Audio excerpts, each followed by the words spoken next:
Hey guys, ഞാനിപ്പോൾ ഉള്ളത് തൃക്കണ്ണാട് അമ്പലത്തിൻ്റെ ഫ്രണ്ടിലാണ്. മഴയായിട്ട് ബസ് സ്റ്റോപ്പിൽ കയറിയുന്നതാണ്. മഴയായിട്ട് കയറിയുന്നതാണ്. ശക്തമായ മഴയാണ്, അതിനൊക്കെ കാറ്റുണ്ട്, ഭയങ്കര ഹെവി കാറ്റാണ്. കടലിലെ അവസ്ഥ കുറച്ച് ഭീകരമാണ് ഗായ്സ്.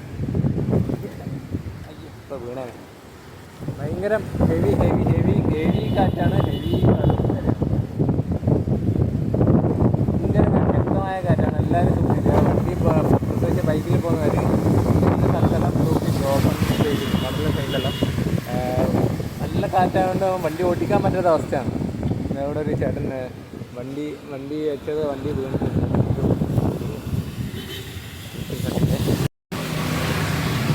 അപ്പോൾ ഗായ്സ്, എല്ലാവരും പോകുമ്പോൾ സൂക്ഷിക്കുക. നല്ല ഹെവി കാറ്റാണ്. ഹെവി കാറ്റാണ്. നമുക്ക് വണ്ടി ഓടിക്കാൻ പറ്റാത്ത അവസ്ഥയാണ്. ബൈക്ക് അതിൻ്റെ സൈഡിൽ നിന്നാണ് കാറ്റുന്നത്. അപ്പം നമുക്ക് എന്താണ് റോഡിലേക്ക് വീഴുന്ന അവസ്ഥയാണ്. നല്ല തിരമാലയുണ്ട്. കടലിൻ്റെ അടുത്ത് വീട്ടിലുള്ളവർ പ്രത്യേകം ശ്രദ്ധിക്കുക. വീട്ടിൽ വെള്ളം കയറാൻ സാധ്യതയുണ്ട്. സൂക്ഷിക്കുക, ജാഗ്രതയോടെ ഇരിക്കുക. പ്രത്യേകിച്ച് വരേണ്ട ആവശ്യമില്ല. കടലിൻ്റെ തീരത്തുള്ളവരോട് എനിക്ക് അനുഭവം ഉള്ളതെന്ന് കുറേ. സോ എല്ലാവരും സൂക്ഷിക്കുക. ഇത്തവണത്തെ കാലാവസ്ഥ നമുക്കൊന്നും പറയാൻ പറ്റാത്ത അവസ്ഥയാണ്. ഓക്കെ, എല്ലാവരും സൂക്ഷിക്കുക.